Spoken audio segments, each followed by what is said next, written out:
Hello, reception. Today I'm in the reading den and I'm going to read a fabulous story by Eugene H. Rivaz, The Three Little Wolves and the Big Bad Pig. And I've got Wolfie here to help me read it. So here we go. Okay. Once upon a time there were three cuddly little wolves with soft fur and fluffy tails who lived with their mother.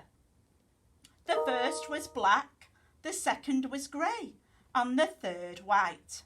One day the mother called the three little wolves round and said, "My children, it's time for you to go into the world.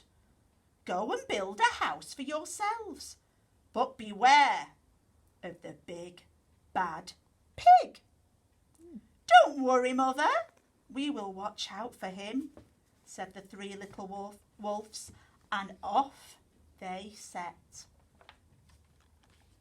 Soon they met a kangaroo who was pushing a wheelbarrow full of red and yellow bricks. "Please, will you give us some of your bricks?" asked the three little wolves. "Certainly," said the kangaroo, and she gave them lots of red and yellow bricks. So the three little wolves built themselves a house of bricks, working very hard. The very next day, the big bad pig came prowling down the road and saw the house of bricks that the little wolves had built. The three little wolves were playing croquet in the garden when they saw the big bad pig coming. They ran inside the house and locked the door. The pig knocked on the door and grunted, little wolves, let me in." "No, no, no," said the three little wolves. "By the hair on our chins, we will not let you in, not for all the tea leaves in our china teapot." "Then I'll huff and I'll puff and I'll blow your house down," said the pig. So he huffed and he puffed and he puffed and he huffed, but the house didn't fall down. But the pig wasn't called big and bad for nothing. He went and fetched his sledgehammer and he knocked the house down with all his might. The three little wolves only just managed to escape before the bricks crumbled, and they were very frightened indeed. "We shall have to build a stronger house," they said. Just then they saw a beaver who was mixing concrete in a concrete mixer. "Please, will you give us some of your concrete?" asked the three little wolves. "Certainly," said the beaver, and he gave them buckets and buckets full of messy, slurry concrete. So the three wolves built themselves a house of concrete. No sooner had they finished than the big bad pig came prowling down the road and saw the house of concrete that the little wolves had built. They were playing battledore and shuttlecock in the garden. And when they saw the big bad pig coming, they ran inside the house and shut the door. The pig rang the bell and said, "Little frightened wolves, let me come in." "No, no, no," said the three little wolves. "By the hair on our chins, we will not let you in, not for all the tea leaves in our china pot." "Then I'll huff and I'll puff and I'll blow your house down," said the pig. So he huffed and he puffed and he puffed and he huffed, but the house didn't fall down. Nope. But the pig wasn't called big and bad for nothing. He went and fetched the pneumatic drill and smashed the house down. The three little wolves managed to escape, but their chinny chins were trembling and trembling and trembling. We shall build an even stronger house, they said, because they were very determined. Just then they saw a lorry coming along the road carrying barbed wire, iron bars, armour plates and heavy metal padlocks.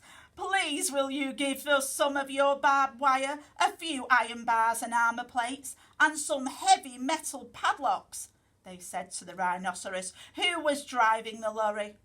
Sure, said the rhinoceros, and gave them plenty of barbed wire, iron bars, armour plates and heavy metal padlocks.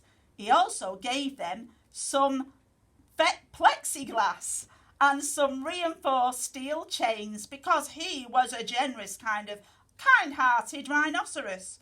So the three little wolves built themselves an extremely strong house. It was the strongest, securest house one could possibly imagine. They felt very relaxed and absolutely safe. The next day, the big bad pig came prowling along the road as usual. The little wolves were playing hopscotch in the garden. When they saw the big bad pig coming, they ran inside their house, bolted the door, locked all 67 padlocks.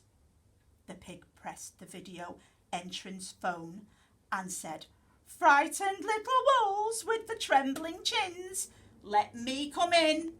"No, no, no," said the little wolves by the hair on our chinny chin chins. "We will not let you in, not for all the tea leaves in our china teapot. Then I'll huff and I'll puff and I'll blow your house down," said the pig. So he huffed and he puffed and he puffed and he huffed, but the house did not fall down. But the pig wasn't called big and bad for nothing. He brought some dynamite, laid it against the house, lit a fuse and blew up the house. The little wolves just managed to escape with their fluffy tails scorched. "Something must be wrong with our building materials," they said. "We have to try something different, but what?"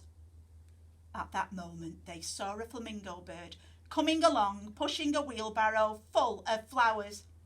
"Please will you give us some flowers?" asked the little wolves. "With pleasure," said the flamingo bird, and gave them lots of flowers. So the three little wolves built themselves a house of flowers. One wall was of marigolds, one wall of daffodils, and one wall of pink roses, and one wall of cherry blossom. The ceiling was made of sunflowers, and the floor was a carpet of daisies.